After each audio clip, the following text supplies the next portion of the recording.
know I personally have less of a tolerance for like nuanced conversations about this, because if you're unaware, there is an all-out assault on trans people in this country, actually in many places, but not just this country, but this country in particular. And it is also a way to strike at gay people too. Yeah, and it's working. I just want, if you guys could put this chart up, because it's actually, I mean, you can keep going here, Sam, but just the fact that this is not just an assault on trans people. Ben Collins of NBC posted this. This is from Gallup. But look, I mean, this was in 2002, 2022. Oh, sorry. No, but in 2002, around 40% of Americans thought that gay or lesbian relations were morally acceptable, and you saw that continue to tick up as being gay in society. Well, look, I think we can all agree that people need to stop forcing LGBT ideology onto people. Not everyone supports LGBT ideology, not everyone supports liberalism or secularism, and these things need to stop being forced on others, especially children. Became more widely accepted, gay marriage became the law of the land, and that's 2022 at its peak. Drop to like, a few percentage points. The first time you've really seen that, I guess. 7% drop. I mean, that's not nothing, but the idea that it's going in that direction is a direct result of the propaganda campaign. And let's play the pride flag. This is where we're at now. This is where we're at now, he says. Alhamdulillah, we're winning the culture war. Participate in the Pride event and was offended by some of the messages, like this quote from Tennessee Williams. Human heart cannot be straight. It is curves and winds. And my daughter just kind of said, Mom, that's offensive to me, who I am straight. Yeah. Pause it. I got news for you. There is no kid saying like that's offensive to me. No, it's not. And can we just check the news chyron there? Burlington hosts town meeting after middle school's pride decorations were destroyed. Yeah, the middle schooler really took a stand on that moral. This woman is in like the trend of many, like I feel like online mom influencers. They'll often do it for more innocuous reasons. Like, look at this thing my child said that was so profound. You're like, your child's 3. There's no chance they said that. This one's just for her reactionary political agenda. And again, I mean, let's be clear. I don't know what the polling would be on the how valid or how accepting are you of heterosexual relations, but we know it's not at 71% like it was in 2022 and 64% like it is today, and going down. And so the idea that we might need to convince people, and yeah, it's convinced. It's not an ideology. It is don't have intolerance and hate. No, it is an ideology. You're promoting secular liberal ideology. You're promoting this ideology has certain doctrines, it has certain theories, it has certain ideas. It's an ideology. You're promoting the idea that people who are of a certain sexual minority or affiliation should be normalized, and their actions should be normalized. Not be straight. It is curves and winds. And my daughter just kind of said, Mom, that's offensive to me, who I am straight. Yeah, that flag is offensive to all normal people. It is a symbol of pride, the deadliest of the 7 deadly sins. It obviously has no place in a middle school classroom, and frankly, it should be banned from all public spaces because it's evil and degenerate and signifies an ideology that is contrary to truth, goodness, beauty, and reality.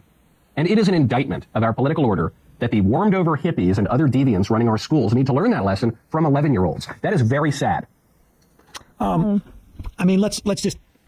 This is the way, this was the plan, this is the pushback. I think Candace Owens, I saw online, was talking about, again, you'll hear them, I think Matt Walsh has done this too. We'll say hearts. I don't know if you've ever seen a picture of a heart. They don't have straight lines.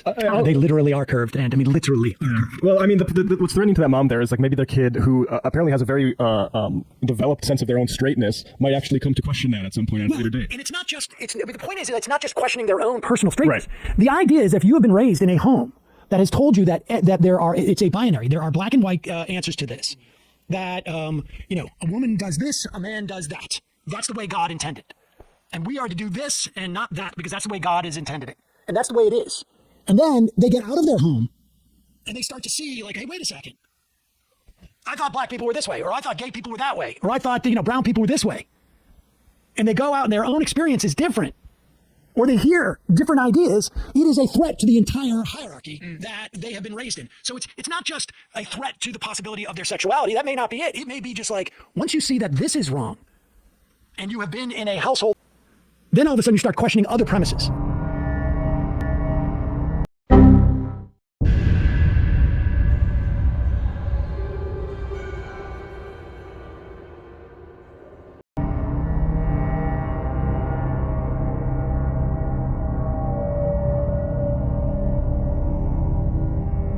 And that's why you must prevent them from hearing this stuff. Yeah. That's why they do it. I mean, and the irony is, of course, is like they're constantly complaining about, a battle of ideas. And it is not an idea that I'm going to hate someone or that they have no right to exist because they're not as my principles say they should do. Well, they've lost the battle of ideas on this front. That chart that I just, from Gallup makes it clear. That's lost. I mean, it's going to tick down because their backlash is working, but that's why they focus so much on censoring like a Disney cartoon or. They focus on it because it's a form of grooming. You're grooming children. This is why it's put into media and it put into kids show.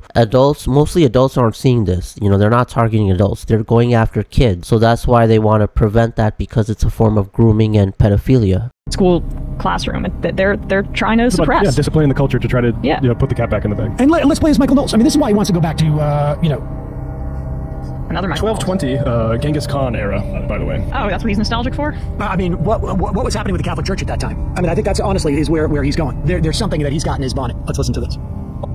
Americans are as conservative today as they were back in 2012, which is fine, and it's a good start given how much more liberal the country had become since 2012.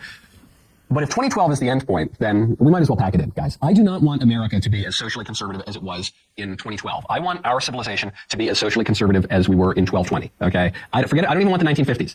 I don't even want the 1880s. I want 1220. I think that would be a good spot to land at. At the very least, I think we ought to be as conservative as we were before all the modern ideologies started corroding our civilization. Because that's been the big problem. The reason that a lot of people for a long time became more socially conservative, more open, more tolerant, is because they had the pillars of our civilization to rely upon. The church, the family, the productivity, the women being property, political order, the institutions, the lack of reformation, all of that to rely upon. And so we were just leaning on that while we were indulging in an ideology that was eroding all of that.